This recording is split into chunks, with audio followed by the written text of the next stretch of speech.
दिल्ली एक ऐसा शहर जहां सपने रोज जन्म लेते हैं और रोज टूट भी जाते हैं। यहाँ हर गली में एक कहानी बहती है। कोई अपने सपनों की तलाश में दौड़ता है, कोई दूसरे की उम्मीदों का सहारा बनने की कोशिश करता है। इसी दिल्ली में रहती थी पूजा शर्मा, एक ऐसी लड़की जो दूसरों के लिए जली हुई मोमबत्ती थी, पर धीरे धीरे जिंदगी की आंधियों ने उसी मोमबत्ती को पिघलाना शुरू कर दिया था। पूजा ने अपनी नौकरी छोड़कर पूरा समय एक ऐसे काम में लगा दिया था जिसमें आम लोग कदम भी नहीं रखते, लावारिस शवों का सम्मानजनक अंतिम संस्कार। उसने अपना एनजीओ बनाए ब्राइट द सॉइल फाउंडेशन, जिसके जरिए वो उन चेहरों को आखिरी इज्जत देती थी जिनके लिए इस दुनिया में कोई बचा ही नहीं होता। पर 8 नवंबर की रात ने पूजा की जिंदगी की वो कड़ी तोड़ दी जिसे वो अपनी पूरी ताकत से जोड़कर चल रही थी। एक घटना ने उसे अदालतों, आरोपों, पुलिस स्टेशनों और सामाजिक उंगलियों के बीच धकेल दिया। कहानी यहीं से शुरू नहीं होती। कहानी बहुत पहले शुरू हुई थी, उस दिन जब पूजा की जिंदगी ने पहली बार टूटना सीखा था। पहला अध्याय, डाइट, एक लड़की जो दूसरों के लिए जीती थी। पूजा दिल्ली के यमुना पार इलाके में एक साधारण परिवार में पली बढ़ी। उसके पिता डीटीसी में ड्राइवर थे और माँ एक गृहिणी। घर छोटा था पर दिल बड़े थे। बचपन से ही पूजा की एक आदत थी, वो हर किसी की मदद करती। कोई बिल्ली घायल मिले, कोई बुजुर्ग सड़क पर गिर पड़े, कोई बच्चा रोता दिख जाए, पूजा दौड़ी चली जाती। पड़ोस की चाची उसे प्यार से सेवा वाली बिटिया पुकारती थीं। स्कूल में भी वो सबसे अलग थी। बच्चे जब परीक्षा के बाद रिजल्ट देखकर लड़ते झगड़ते, पूजा हमेशा किसी को सांत्वना देती या किसी के आंसू पोंछती। उसके शिक्षक उसे सामाजिक कार्यों में आगे बढ़ने की सलाह देते थे। किशोरावस्था में पहुंचते पहुंचते उसकी यही भावना और मजबूत हो गई। जब वो 16 साल की थी, उसने पहली बार किसी दुर्घटना में मरे व्यक्ति को सड़क पर बेसहारा पड़े देखा। पुलिस देर से आई, एम्बुलेंस देर से पहुंची और लोग सिर्फ तमाशा देखते रहे। पूजा उस रात सो नहीं पाई। अगर किसी के घरवाले नहीं आए तो क्या उसकी आखिरी यात्रा भी अकेली जाएगी? उसने माँ से पूछा। माँ ने सिर्फ इतना कहा, बेटा, दुनिया ऐसी ही है, सब अपनी अपनी जिंदगी में व्यस्त हैं। पर पूजा इससे सहमत नहीं थी। उसके भीतर एक चिंगारी जल चुकी थी। दूसरा अध्याय, डोंकराबाद, नौकरी, संघर्ष और एक अलग राह। कॉलेज पूरा करने के बाद पूजा ने एक प्राइवेट फर्म में नौकरी पकड़ ली। जिंदगी पटरी पर आने लगी थी, पर उसके अंदर जो सेवा की भावना थी वो नौकरी के डेस्क पर बैठकर नहीं कर सकती थी। हर वीकेंड वो अस्पताल जाती, पुलिस मोर्चरी के बाहर खड़ी रहती, उन मामलों के पीछे लग जाती जहां पहचान नहीं हो पाती थी। धीरे धीरे वो इस दुनिया को समझने लगी। लावारिस शव सिर्फ लावारिस नहीं होते, किसी के पिता, किसी की पत्नी, किसी का भाई, किसी का बच्चा होते हैं। पर समाज की भीड़, गरीबी, दूरी और हालात उन्हें अकेला छोड़ देते हैं। एक दिन एक 60 वर्षीय महिला की लाश आई। उसका कोई नहीं था। पूजा ने अपनी बचत से उसका अंतिम संस्कार करवाया। उसी दिन उसने फैसला कर लिया, अब ये मेरा काम है, यही मेरा रास्ता है। वो चाहती तो सुरक्षित नौकरी कर सकती थी, शादी कर सकती थी, परिवार बसा सकती थी। लेकिन पूजा ने भीड़ से अलग चलने का फैसला किया। पिता ने डांटा, माँ ने रोका, भाई रवि चिंतित हुआ। पर पूजा नहीं रुकी। नौकरी छोड़ दी और अपना एनजीओ बनाया, ब्राइट द सॉइल फाउंडेशन। कुछ दोस्त जुड़े, कुछ समय बाद कई अजनबी लोग भी मददगार बन गए। कुछ पुलिस अधिकारी उसके काम की तारीफ करने लगे। अस्पतालों के कर्मचारी उसे पहचानने लगे। लाशें आते ही कहते, मैडम, एक केस आया है, फाउंडेशन को बताऊं? पूजा की जिंदगी जैसे एक मिशन बन चुकी थी। दिल्ली के अंधेरे कोनों में वो एक छोटी सी रोशनी बन गई थी। तीसरा अध्याय, आरोपों की छाया। पर रोशनी जितनी तेज जलती है, उसका साया भी उतना लंबा होता है। और पूजा का साया उसका भाई रवि शर्मा था।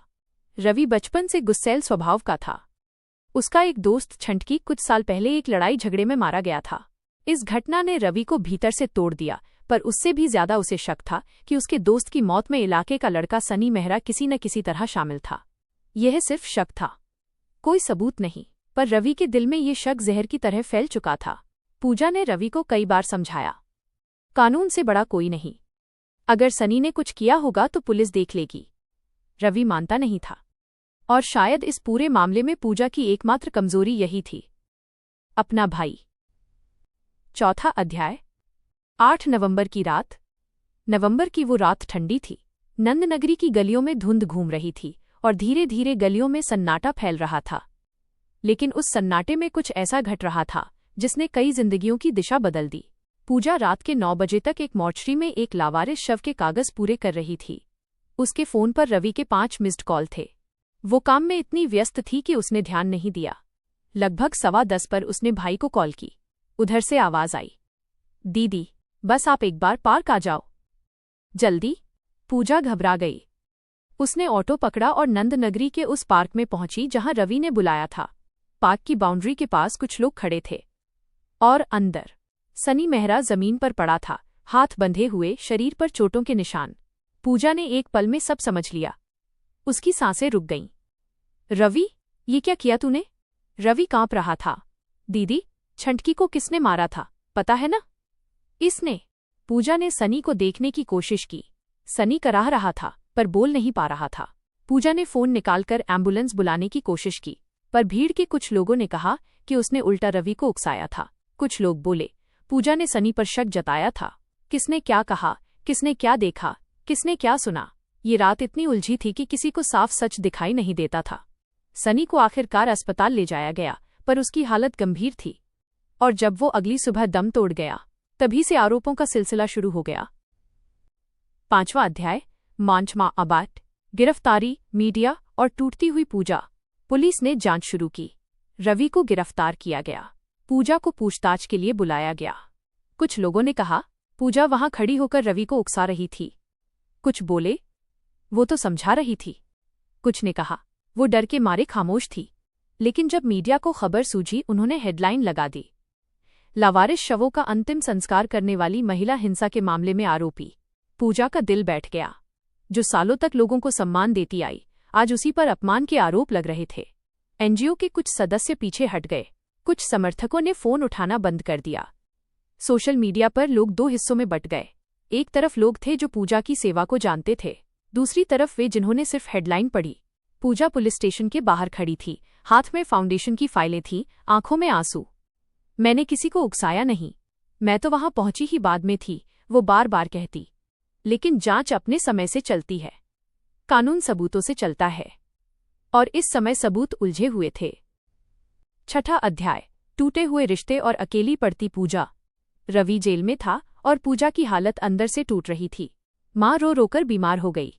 पिता सरकारी नौकरी में थे, लेकिन बेटी के केस ने उन्हें मानसिक रूप से चूर कर दिया। पूजा का फोन लगातार बजता था, कभी पत्रकार, कभी एनजीओ वाले, कभी वकील। हर दिन एक नई उंगली उस पर उठती, हर दिन एक नया सवाल। क्या वो सच में सेवा करती थी या सब दिखावा था? पूजा रातों को रोती थी। अगर मैं उस रात न जाती, अगर मैं फोन न उठाती, अगर मैं रवि की बात न सुनती। लेकिन नियति अगर होती, अगर से, तो हर गलती कभी न होती। 7वां अध्याय, सनी मेहरा की कहानी। पूजा ने कभी सोचा भी नहीं था कि सनी जैसे लड़के की जिंदगी उससे जुड़ जाएगी। सनी 25 साल का था, मेहनतकश, हल्का फुल्का काम करता था। उसका अपना संघर्ष था, अपनी मजबूरियां थीं, उसके भी सपने थे। पर वो पूजा के जीवन में सिर्फ एक ऐसा मोड़ बनकर आया जहां से उसकी किस्मत का रास्ता बदल गया। पूजा ने बाद में सनी के परिवार से मुलाकात की। उसकी मां रो रही थी। बीबी जी, मेरा बेटा किसी का क्या बिगाड़ता, वो तो अपना काम करता था। पूजा ने उस मां को देखकर महसूस किया, दर्द किसी एक का नहीं होता, दर्द एक से दूसरे तक फैलता है। मामला अदालत पहुंचा। पूजा और रवि पर आरोप लगाए गए। रवि पर मुख्य आरोप सनी को बांधने और मारने का, पूजा पर उकसाने का। पूजा ने वकील से कहा, मैंने उसे रोका था, मैं तो वहां बाद में पहुंची थी। जांच में कई वीडियो सामने आए, कुछ धुंधले, कुछ अधूरे, कुछ गवाही विरोधाभासी। कभी कभी सच किसी के पास नहीं होता, सिर्फ परिस्थिति होती है और आरोप होते हैं। जज ने कहा, मामले की पूरी जांच जरूरी है।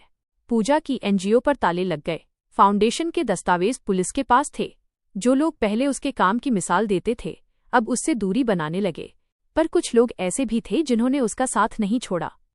कुछ बुजुर्ग जिनका अंतिम संस्कार उसने करवाया था, उनके परिवार वाले। कुछ पुलिसकर्मी जिन्होंने उसके काम को नजदीक से देखा था, और कुछ युवा जो सेवा भावना में यकीन रखते थे। उन्होंने सोशल मीडिया पर लिखा, पूजा के बिना दिल्ली में बहुत से लावारिस शव अंतिम संस्कार के इंतजार में पड़े हैं। उसका काम रुक गया, पर दर्द नहीं रुका। 9वां अध्याय, बॉइंट ऑनलाइन बॉन्टा। पूजा का संघर्ष। पूजा कोर्ट कचहरी के चक्कर लगाती, वकीलों से मिलती, मीडिया से दूर भागती, पर भीतर से वो वही पूजा थी जो लोगों की सेवा करती थी। उसका दिल अभी भी वही था। एक दिन उसने पुलिस से अनुमति लेकर अपने एनजीओ का काम दोबारा शुरू करने की कोशिश की।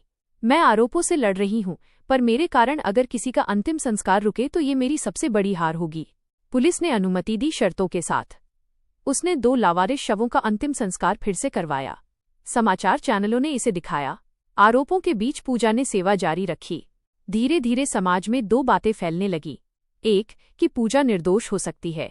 दूसरी, कि समाज ने किसी सेवा करने वाले को बहुत जल्दी कटघरे में खड़ा कर दिया।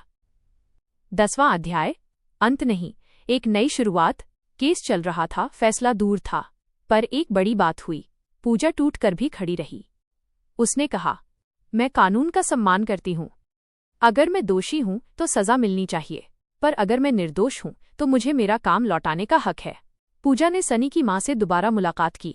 दोनों ने एक दूसरे को देखा और बिना कुछ कहे रो पड़ी। दुख की कोई भाषा नहीं होती। पूजा ने कहा, मैं सच में आपका बेटा नहीं बचा पाई। अगर मेरी वजह से कुछ हुआ होता तो मैं अपनी जिंदगी खुद खत्म कर देती, पर मैं वहां बाद में पहुंची थी, यह सच है। सनी की मां ने सिर्फ उसके सिर पर हाथ रखा।